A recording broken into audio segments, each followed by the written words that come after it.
नमस्कार साथियों, आपके अपने YouTube चैनल पर आप सभी का स्वागत है। करंट अफेयर की सीरीज को आगे बढ़ाते हुए वीडियो शुरू करते हैं। राष्ट्रपति द्रौपदी मुर्मू ने 69वें राष्ट्रीय फिल्म पुरस्कार प्रदान किए।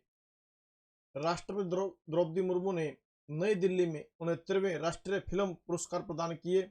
राष्ट्रपति मुर्मू ने प्रतिष्ठित अभिनेत्री वहीदा रहमान को दादा साहेब फाल्के पुरस्कार से सम्मानित किया गया। तो कौन से पुरस्कार से सम्मानित किया गया? दादा साहेब फाल्के पुरस्कार से। किसको? अभिनेत्री वहीदा रहमान को।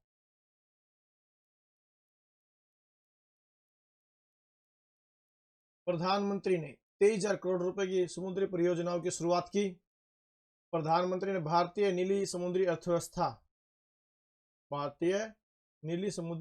की रूपरेखा के तौर पर अमृत काल विजन 2047 का भी अनावरण किया। इस भविष्योन्मुखी योजना के अनुरूप प्रधानमंत्री ने शिखर सम्मेलन के उद्घाटन के अवसर पर 23,000 करोड़ रुपए से अधिक की परियोजनाओं का शुभारंभ किया।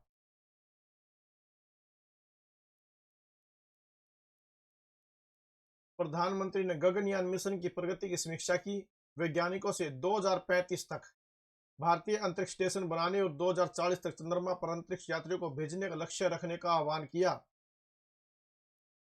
प्रधानमंत्री नरेंद्र मोदी ने निर्देश दिया कि भारत को अब 2035 तक भारतीय अंतरिक्ष स्टेशन की स्थापना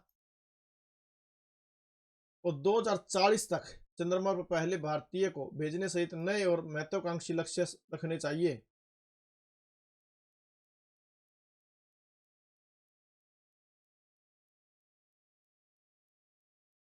पीएम मोदी का रिलीज हुआ नया गरबा सॉन्ग बाडी।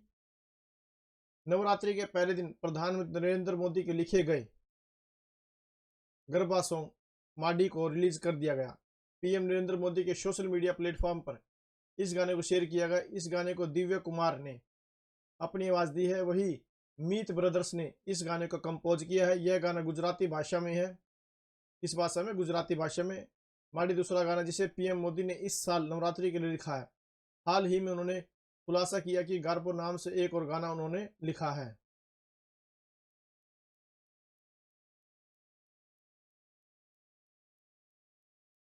सर्वोच्च न्यायालय ने समलैंगिक विवाह को वैध बनाने से इनकार कर दिया। सर्वोच्च न्यायालय ने समलैंगिक विवाह को कानूनी मान्यता देने के लिए विशेष शादी अधिनियम में संशोधन से इनकार कर दिया है। न्यायालय ने कानून के अंतर्गत समलैंगिक जोड़े को शादी करने की अनुमति देने के लिए कानून की धारा 4 को हटाने से भी इनकार कर दिया। मुख्य न्यायाधीश DY चंद्रचूड़ की अध्यक्षता में 5 न्यायाधीशों की पीठ ने केंद्र सरकार की इस दलील पर सहमति व्यक्त की कि कानून में संशोधन से अन्य कारणों पर असर पड़ सकता है। श्री धर्मेंद्र प्रधान ने इंडिया स्किल्स 2023-24 का शुभारंभ किया। केंद्रीय शिक्षा और कौशल विकास एवं उद्यमिता मंत्री श्री धर्मेंद्र प्रधान ने केंद्रीय शिक्षा और कौशल विकास एवं उद्यमिता मंत्री कौन है? श्री धर्मेंद्र प्रधान ने कौशल भवन नई दिल्ली में आयोजित एक कार्यक्रम में इंडिया स्किल्स 2023-24 का शुभारंभ किया और विश्व कौशल 2022 विजेताओं को सम्मानित किया। भारत ने वैश्विक प्रतिस्पर्धा में 11वां स्थान हासिल किया है।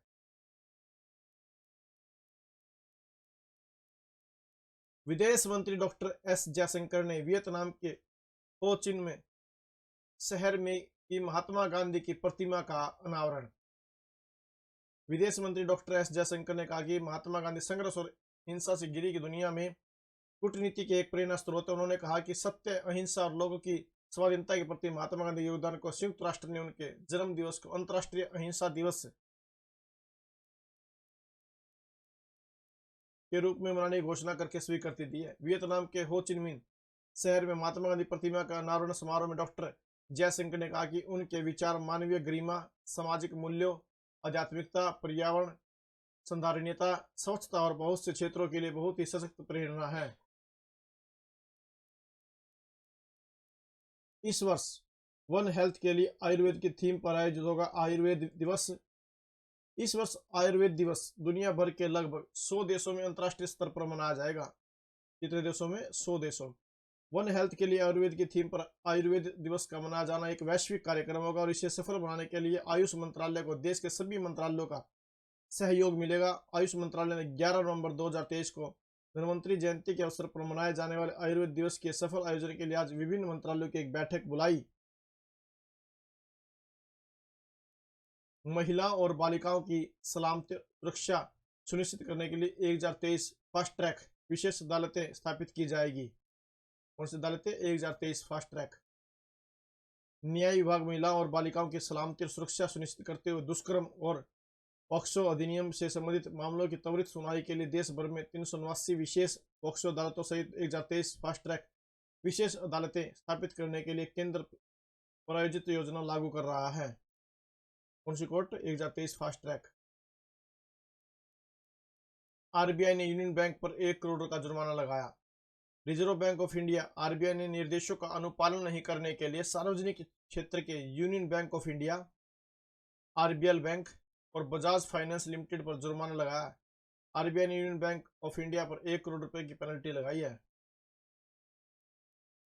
मिको के लिए न्यूनतम मजदूरी सुनिश्चित करने के लिए कदम उठाने वाला झारखंड पहला राज्य है। झारखंड के विभिन्न जिलों में कार्यरत स्विगी, जोमेटो, ओला, उबर सहित ऑनलाइन डिलीवरी बॉय भी जल्द ही न्यूनतम मजदूरी के दायरे में लाए जाएंगे। झारखंड सरकार की श्रम विभाग ने इस दिशा में पहल शुरू की है। झारखंड देश का पहला राज्य होगा जहां कॉन्ट्रैक्ट या कमीशन पर काम करने वाले कर्मचारियों को भी न्यूनतम मजदूरी के दायरे में लाने की तैयारी की जा रही है। जस्टिस सिद्धार्थ मृदुल बने मणिपुर हाई कोर्ट के मुख्य न्यायाधीश। तो मणिपुर हाई कोर्ट के मुख्य न्यायाधीश कौन बने? जस्टिस सिद्धार्थ मृदुल। कानून एवं न्याय मंत्रालय ने दिल्ली हाई कोर्ट के न्यायाधीश जस्टिस सिद्धार्थ मृदुल की मणिपुर हाई कोर्ट के मुख्य न्यायाधीश के रूप में नियुक्ति की अधिसूचना जारी कर दी।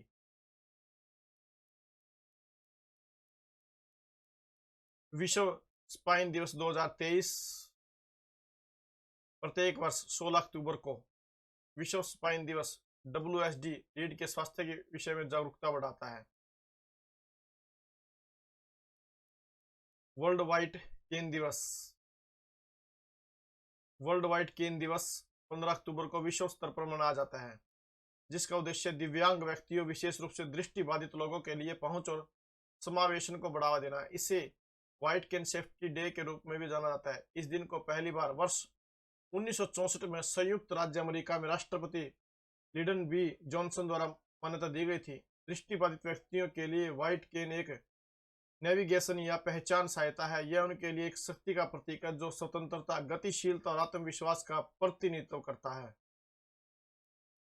गरीबी उन्मूलन के लिए अंतर्राष्ट्रीय दिवस 17 अक्टूबर। गरीबी उन्मूलन के लिए अंतर्राष्ट्रीय दिवस international day for the reduction of poverty हर साल 17 अक्टूबर को मनाया जाता है। 17 अक्टूबर को मनाया जाता है। 23 अगस्त को मनाया जाएगा राष्ट्रीय अंतरिक्ष दिवस। कब मनाया जाएगा राष्ट्रीय अंतरिक्ष दिवस? 23 अगस्त को।